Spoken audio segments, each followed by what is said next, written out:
you've got the largest holder of wealth, the baby boomer, entering into the later stage or their retirement stage. So the most obvious piece of capital that they can liquidate for the enjoyment of life is the family home. How do you see that traditional family home suburban market playing out over a 5-10 year period? I was actually having the same discussion with my son the other day in terms of what happens when all that capital's released to downward generation, or it's just put in banks or funds and it's not in real estate anymore. And I think what you said is exactly what will happen.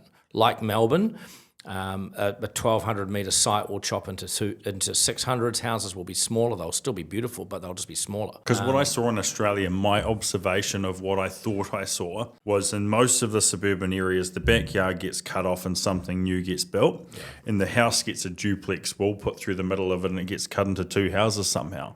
Would that be a fair observation? If you look at Christchurch, when you drive around Christchurch, you see some seriously long driveways. And there can be 4 or 5 houses off these long driveways. Yeah, okay. So if you go back to the 1930s, they were on 2-acre blocks, 3-acre blocks. So over time, they've been slowly chopped into smaller sizes. We're on 750 square metres in Maryvale, but originally our house was part of about 4 titles.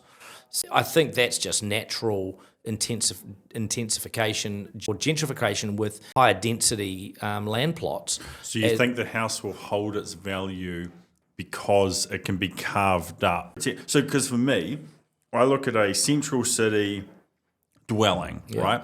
And I can't see a situation where that value doesn't increase at a rate equal to or higher than CPI, probably double to triple CPI, because this is where the jobs are, this is where the people are, this is where culture and society is changing to.